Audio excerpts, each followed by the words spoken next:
Chapitre 14 lu par Gérard Viel, où se poursuit l'aventure du chevalier du Bocage. Parmi bien des propos qu'échangèrent Don Quichotte et le chevalier de la forêt, l'histoire raconte que celui-ci dit à Don Quichotte: Finalement, seigneur chevalier, je veux vous apprendre que ma destinée ou mon choix, pour mieux dire, m'a enflammé d'amour pour la sans pareille Casildée de Vandalie. Je l'appelle sans pareille parce qu'elle n'en a point ni pour la grandeur de la taille, ni pour la perfection de la beauté. Eh bien, cette Gazildée, dont je vous fais l'éloge, a payé mes honnêtes pensées à mes courtois désirs, en m'exposant, comme la marâtre d'Hercule, à une foule de périls, me promettant à la fin de chacun d'eux qu'à la fin de l'autre arriverait le terme de mes espérances. Mais ainsi mes travaux ont été si bien s'enchaînant l'un à l'autre qu'ils sont devenus innombrables, et je ne sais quand viendra le dernier pour donner ouverture à l'accomplissement de mes chastes désirs. Une fois, elle m'a commandé de combattre en champ clos la fameuse géante de Séville appelée la Giralda, qui est vaillante et forte en proportion. De ce qu'elle est de bronze et qui, sans bouger de place, est la plus charmante et la plus volage des femmes du monde. J'arrivai, je vis et je vainquis, et je l'obligeai à se tenir immobile. Une autre fois, elle m'ordonna d'aller prendre et peser les antiques pierres des formidables taureaux de Guisando, entreprise plus faite pour un portefaix que pour un chevalier.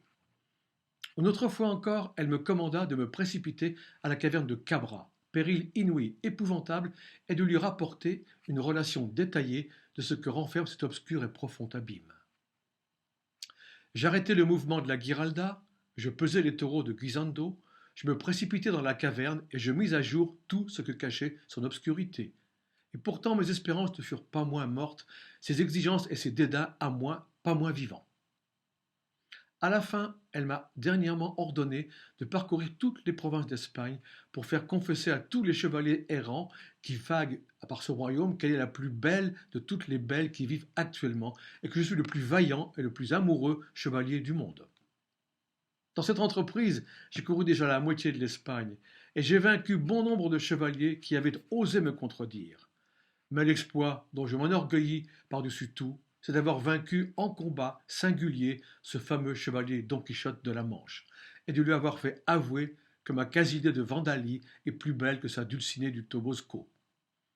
Par cette seule victoire, je compte avoir vaincu pour tous les chevaliers du monde ce qu'un Don Quichotte dont je parle les a vaincus tous, et puisqu'à mon tour je l'ai vaincu, sa gloire, sa renommée, son honneur ont passé en ma possession.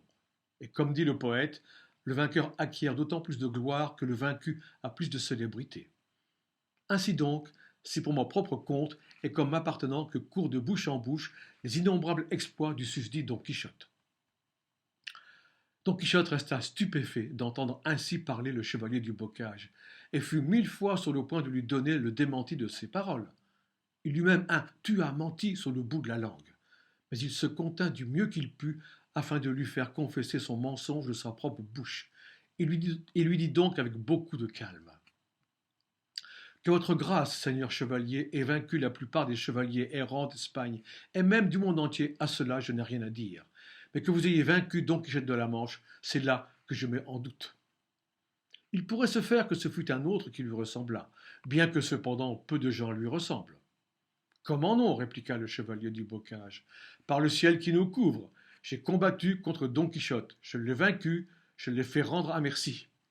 C'est un homme haut de taille, sec de visage, long de membres, ayant le teint jaune, les cheveux grisonnants, le nez aquilin, un peu courbe, les moustaches grandes, noires et tombantes. Il fait la guerre sous le nom du chevalier de la triste figure, et mène pour écuyer un paysan qui s'appelle Sancho Panza. Il presse les flancs et dirige le frein d'un fameux coursier nommé Rocinante, et finalement il a pour dame une certaine Dulcinée du Toboso, appelée dans le temps Aldonza Lorenzo, tout comme la mienne que j'appelle Casildée de Vandalie, parce qu'elle a le nom Casilda et qu'elle est andalouse. Maintenant, si tous ces indices ne suffisent pas pour donner crédit à ma véracité, voici mon épée qui saura bien me rendre justice de l'incrédulité même. Calmez-vous, seigneur chevalier, reprit Don Quichotte. Écoutez ce que je veux vous dire. Il faut que vous sachiez que ce Don Quichotte est le meilleur ami que j'ai au monde, tellement que je puis dire qu'il m'est aussi cher que moi-même.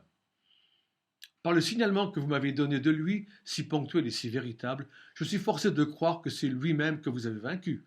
D'un autre côté, je vois avec les yeux et je touche avec les mains qu'il est impossible que ce soit lui, à moins toutefois que, comme il a beaucoup d'ennemis parmi les enchanteurs, un notamment qui le persécute d'ordinaire, quelqu'un d'eux n'ait pris sa figure pour se laisser vaincre, pour lui enlever la renommée que ses hautes prouesses de chevalerie lui ont acquise sur toute la face de la terre.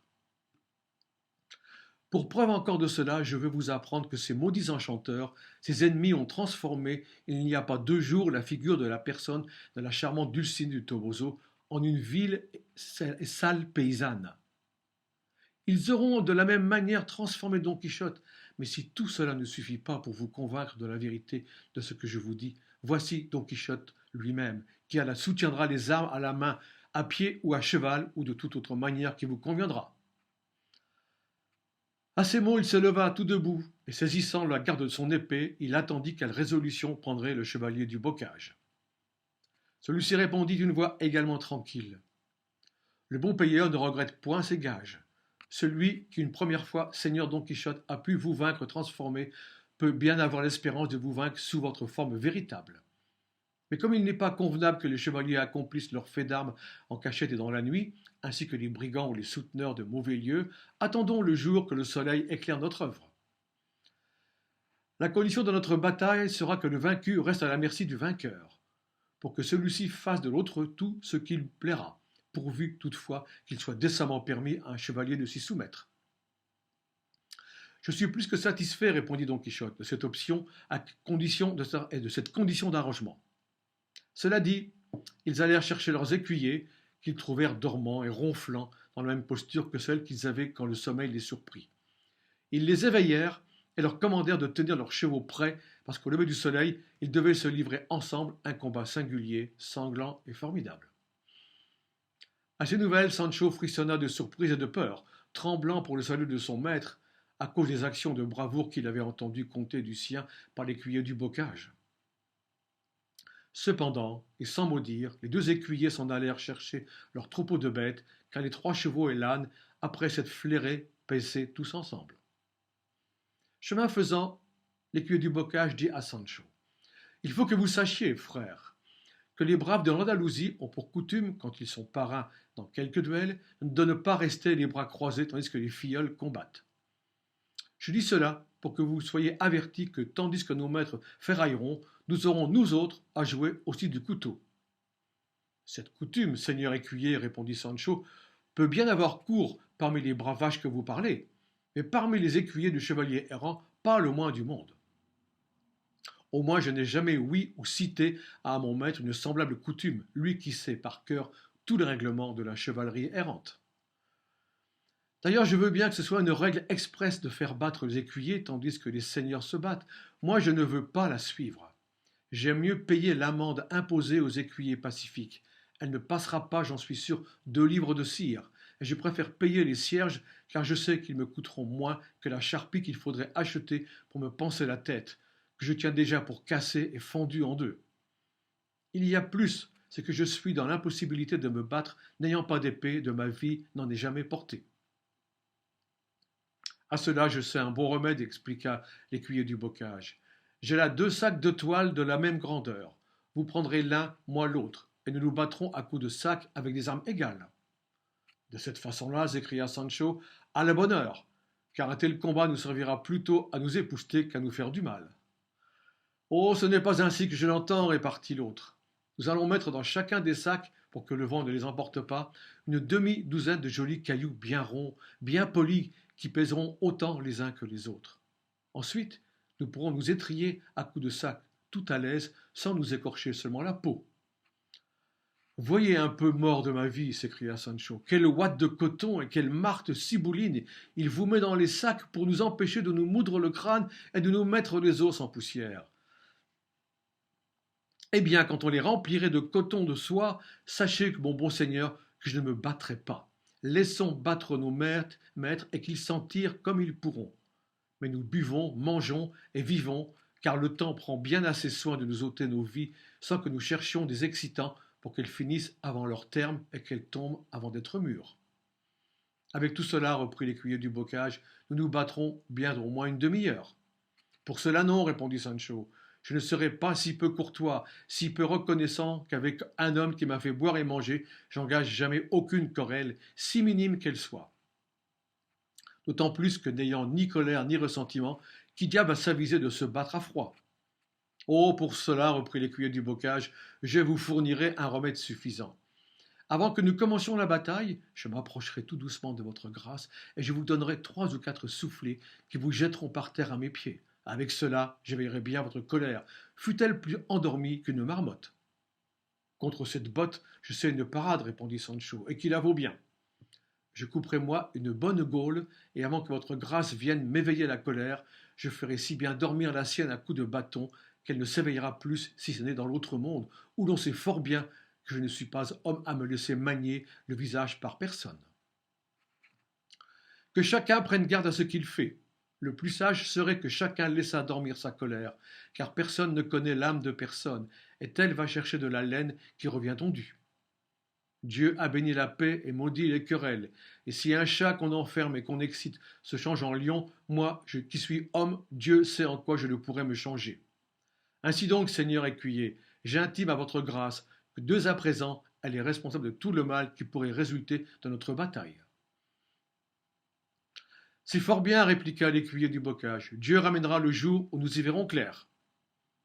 En ce moment, commençaient à gazouiller dans les arbres 1000 espèces de brillants oiseaux qui semblaient, par leurs chants joyeux et variés, souhaiter la bienvenue à la fraîcheur aurore dont le charmant visage se montrait peu à peu sur les balcons de l'Orient. Elle secouait de ses cheveux dorés un nombre infini de perles liquides, et les plantes baignées de cette suave liqueur paraissaient elles-mêmes jeter et répandre des gouttes de diamants. À sa venue, les saules distillaient une manne savoureuse, les fontaines semblaient rire, les ruisseaux murmuraient, les bois se réjouir et les prairies étalaient leurs tapis de verdure. Mais à peine la clarté du jour eut-elle permis d'apercevoir et de discerner les objets que la première chose qui s'offrit au regard de Sancho fut le nez de l'écuyer du bocage, si grand, si énorme, qu'il lui faisait ombre sur tout le corps. On raconte en effet que ce nez était d'une grandeur démesurée, bossu au milieu, tout couvert de verrues, d'une couleur violacée comme des murs, et descendant 2 doigts plus bas que la bouche. Cette longueur de nez, cette couleur, ces verrues et cette bosse lui faisaient un visage si horriblement laid que Sancho commença à trembler des pieds et des mains comme un enfant qui tombe d'épilepsie et qui résolut dans son cœur de se laisser plutôt donner 200 soufflets que de laisser éveiller sa colère pour se battre avec ce vampire. Don Quichotte aussi regarda son adversaire, mais celui-ci avait déjà mis sa salade à baisser sa visière de façon qu'il ne pût voir son visage. Seulement il remarqua que c'était un homme bien membré, et non de très haute taille. L'inconnu portait sur ses armes une courte tunique d'une étoffe qui semblait faite de fil d'or, toute parsemée et brillant miroir en forme de petite lune, et ce riche costume lui donnait une élégance toute particulière. Sur le cimier de son casque voltigeait une grande quantité de plumes vertes, jaunes et blanches, et sa lance qu'il avait appuyée contre un arbre était très haute, très grosse, et terminée par une pointe d'acier d'un palme de long. Don Quichotte remarqua tous ces détails, et en tira la conséquence que l'inconnu devait être un chevalier de grande force. Cependant, il ne fut pas glacé de crainte comme Sancho Panza, au contraire, il dit d'un ton dégagé au chevalier des miroirs. Si le grand désir d'en venir aux mains, seigneur chevalier, n'altère pas votre courtoisie, je vous prie en son nom de lever un peu votre visière pour que je voie si la beauté de votre visage répond à l'élégance de votre ajustement. Vainqueur ou vaincu, seigneur chevalier, répondit celui des miroirs, vous aurez du temps du reste pour voir ma figure. Et si je refuse maintenant de satisfaire votre désir, c'est parce qu'il me semble que je fais une notable injure à la belle Cassildée de Vandalie, en tardant seulement le temps de lever ma visière à vous faire confesser ce que vous savez bien. Mais du moins, reprit Don Quichotte, pendant que nous montons à cheval, vous pouvez bien me dire si je suis ce même Don Quichotte que vous prétendez avoir vaincu. À cela, nous vous répondons, reprit le chevalier des miroirs, que vous lui ressemblez comme un œuf ressemble à un autre. Mais puisque vous assurez que des enchanteurs vous persécutent, je n'oserais affirmer si vous êtes ou non le même en son contenu. Cela me suffit à moi, répondit Don Quichotte, pour que je croie à l'erreur où vous êtes, mais pour vous en tirer entièrement qu'on amène nos chevaux. En moins de temps que vous en auriez mis à lever votre visière, je verrai votre visage et vous verrez que je ne suis pas le Don Quichotte que vous pensez avoir vaincu. Coupant ainsi brusquement l'entretien, ils montèrent à cheval, et Don Quichotte fit tourner bride à Rocinante afin de prendre le champ nécessaire pour revenir à la rencontre de son ennemi qui faisait la même chose. Mais Don Quichotte ne s'était pas éloigné de 20 pas qu'il s'entendit appeler par le chevalier des miroirs, et chacun ayant fait la moitié du chemin, celui-ci dit à l'autre: Rappelez-vous, seigneur chevalier, que la condition de notre bataille est que le vaincu, comme je vous l'ai dit, reste à la discrétion du vainqueur. Je le sais déjà, répondit Don Quichotte, pourvu qu'il ne soit rien ordonné ni imposé aux vaincus qui sortent des limites de la chevalerie. C'est entendu, reprit le chevalier des miroirs. En ce moment, l'écuyer, avec son nez étrange, offrit au regard de Don Quichotte, qui ne fut pas moins interdit de le voir que Sancho, tellement qu'il le prit pour quel monstre ou pour un homme nouveau de ceux qui ne sont pas d'usage en ce monde. Sancho, qui vit partir son maître pour prendre champ, ne voulut pas rester seul avec le monstre au grand nez, dans la crainte que d'une seule pichenette de cette trompe leur bataille ne fût finie, et que du coup ou de la peur il ne restât couché par terre. Il courut donc derrière son maître, pendu à une étrivière Rocinante, qui lui sembla que Don Quichotte allait tourner bride. Je vous supplie, grâce, monseigneur, lui dit-il, de vouloir bien, avant de retourner à l'attaque, m'aider à monter sur ce siège, d'où je pourrai voir plus à mon aise que par terre la gaillarde rencontre que vous allez faire avec ce chevalier. Il me semble plutôt, Sancho, dit Don Quichotte, que tu veux monter sur les banquettes pour voir sans danger la course des taureaux. S'il faut dire la vérité, répondit Sancho, les effroyables narines de cet écuyer me tiennent en émoi, et ne j'ose pas rester près de lui. Elles sont telles, en effet, reprit Don Quichotte, que si je n'étais qui je suis, elles me feraient aussi trembler. Ainsi je viens, je vais t'aider à monter où tu veux. Pendant que Don Quichotte s'arrêtait pour faire grimper Sancho sur le liège, le chevalier des miroirs avait pris tout le champ nécessaire, et croyant que Don Quichotte en aurait fait de même, sans attendre son de trompette ni autre signal d'attaque, il avait fait tourner bride à son cheval, lequel n'était ni plus léger ni de meilleure mine que Rocinante. Puis, à toute sa course qui n'était qu'un petit trot, il revenait à la rencontre de son ennemi. Mais le voyant occupé à faire monter Sancho sur l'arbre, il retint la bride et s'arrêta au milieu de la carrière, chose dont son cheval lui fut très reconnaissant, car il ne pouvait déjà plus remuer. Don Quichotte, qui crut que son adversaire fondait comme un foudre sur lui, enfonça vigoureusement les éperons dans les flancs efflanqués de Rocinante, et le fit détaler de telle sorte que, si l'on croit l'histoire, ce fut la seule fois que l'on put reconnaître qu'il avait quelque peu galopé, car jusque-là, ses plus brillantes courses n'avaient fait que de simples trots. Avec cette furie inaccoutumée, Don Quichotte s'élança sur le chevalier des miroirs, qui enfonçait les éperons dans le ventre de son cheval jusqu'au talon sans pouvoir le faire avancer d'un doigt de l'endroit où il s'était comme ancré au milieu de sa course.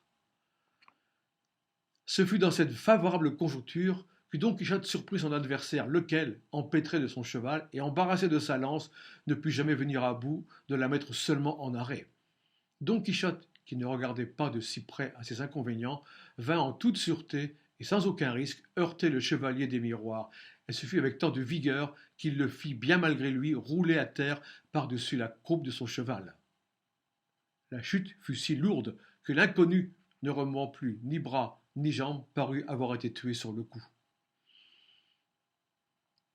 À peine Sancho le vit-il en bas qu'il se laissa glisser de son arbre et vint rejoindre son maître. Celui-ci ayant mis pied à terre, s'était jeté sur le chevalier des miroirs en lui détachant les courroies de l'armée pour voir s'il était mort et pour lui donner de l'air, si par hasard il était encore vivant. Il aperçut, qui pourra dire ce qu'il aperçut, sans frapper d'étonnement, d'admiration et de stupeur ceux qui l'entendront. Il vit, dit l'histoire, il vit le visage même, la figure, l'aspect, la physionomie, l'effigie et la perspective du bachelier Sansom Carrasco. À cette vue, il appela Sancho de toutes ses forces. Accours, Sancho, s'écria-t-il, viens voir ce que tu verras sans y croire. Dépêche-toi, mon enfant, et regarde ce que peut la magie, ce que peuvent les sorciers et les enchanteurs. Sancho s'approcha, et quand il vit la figure du bachelier Carrasco, il commença à faire 1000 signes de croix et à réciter d'autant d'oraisons. Cependant, le chevalier renversé ne donnait aucun signe de vie, et Sancho dit à Don Quichotte: « Je suis d'avis, mon bon seigneur, que sans plus de façon, vous fourriez votre épée dans la bouche à celui-là qui ressemble au bachelier Sanson Carrasco. Peut-être tuerez-vous en lui quelqu'un de vos ennemis les enchanteurs. » Tu as par Dieu raison, dit Don Quichotte, car en fait d'ennemi le moins, c'est le meilleur. Il tirait déjà son épée pour mettre en exécution le conseil de Sancho, quand arriva tout à coup l'écuyer du chevalier des miroirs, n'ayant plus le nez qui le rendait si laid. Ah, prenez garde, seigneur Don Quichotte, disait-il à grands cris, prenez garde à ce que vous allez faire. Cet homme étendu à vos pieds, c'est le bachelier Sanson Carrasco, votre ami, et moi je suis son écuyer. Sancho le voyant dans sa première laideur. Et le nez, lui dit-il, il est là dans ma poche, répondit l'autre. Et mettant la main dans sa poche de droite, il en tira un nez postiche en carton vernissé, fabriqué comme on l'a dépeint tout à l'heure. Mais Sancho regardait l'homme de tous ses yeux, et jetant un cri de surprise. Jésus Maria, s'écria-t-il, n'est-ce pas la Tomé Cécial, mon voisin et mon compère? Comment, si je le suis, répondit l'écuyer sans nez. Oui, Sancho Panza, je suis Tomé Cécial, votre ami, votre compère, et je vous dirai tout à l'heure les tours et détours qui m'ont conduit ici. Mais en attendant, priez et suppliez le Seigneur, votre maître, qu'il ne touche, ni ne frappe, ni ne blesse, ni ne tue le chevalier des miroirs, qu'il tient sous ses pieds, car c'est sans nul doute l'audacieux et imprudent bachelier Sanson Carrasco, notre compatriote. En ce moment, le chevalier des miroirs revint à lui, et Don Quichotte, s'apercevant qu'il remuait, lui mit la pointe de l'épée entre les deux yeux et lui dit « Vous êtes mort, chevalier, et si vous ne confessez pas la sans pareille Dulcinée du Tobosco, je l'emporte en beauté sur votre Casildée de la Vandalie. En outre, il faut que vous promettiez, si de cette bataille, de cette chute, vous restez vivant, d'aller à la ville du Toboso et de vous présenter de ma part en sa présence pour qu'elle fasse de vous ce qu'ordonnera sa volonté. Si elle vous laisse en possession de la vôtre, vous serez tenu de venir me retrouver, afin de me dire ce qui se sera passé entre elle et vous. Condition qui, suivant celle que nous avons faite avant notre combat, ne sortent au point de les limites de la chevalerie errante. Je confesse, répondit le chevalier abattu, que le soulier sale et déchiré de madame Dulcinée de Toboso vaut mieux que la barbe mal peignée, quoique propre, de Casildée. Je promets d'aller en sa présence et de revenir en la vôtre pour vous rendre un compte fidèle et complet de ce que vous demandez. Il faut encore confesser et croire, ajouta Don Quichotte, que le chevalier que vous avez vaincu ne fut pas et ne put être Don Quichotte de la Manche, mais un autre qui lui ressemblait, tout comme je confesse et crois que vous qui ressembliez au bachelier Sancho Carrasco ne l'êtes pas cependant, mais un autre qui lui ressemble, et que mes ennemis me l'ont présenté sous la figure du bachelier pour calmer la fougue de ma colère et me faire user avec douceur de la gloire du triomphe. Tout cela, répondit le chevalier éreinté, je le confesse, je le juge et je le sens, comme vous le croyez, le juger et le sentez. Mais laissez-moi relever, je vous prie, si la douleur de ma chute le permet, car elle m'a mis en mauvais état.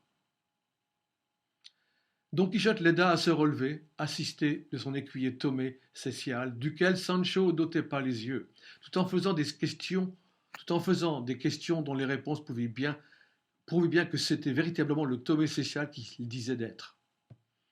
Mais l'impression qu'avait produite dans la pensée de Sancho l'assurance donnée par son maître que les enchanteurs avaient changé la figure du chevalier des miroirs en celle du bachelier Carrasco l'empêchait d'ajouter foi à la vérité qu'il avait sous les yeux.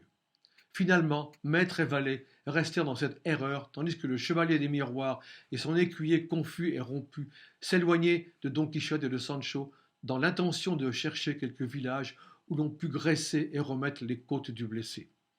Quant à Don Quichotte et à Sancho, ils reprirent leur chemin dans la direction de Saragosse, où l'histoire les laisse pour faire connaître qui était le chevalier des miroirs et son écuyer au nez effroyable.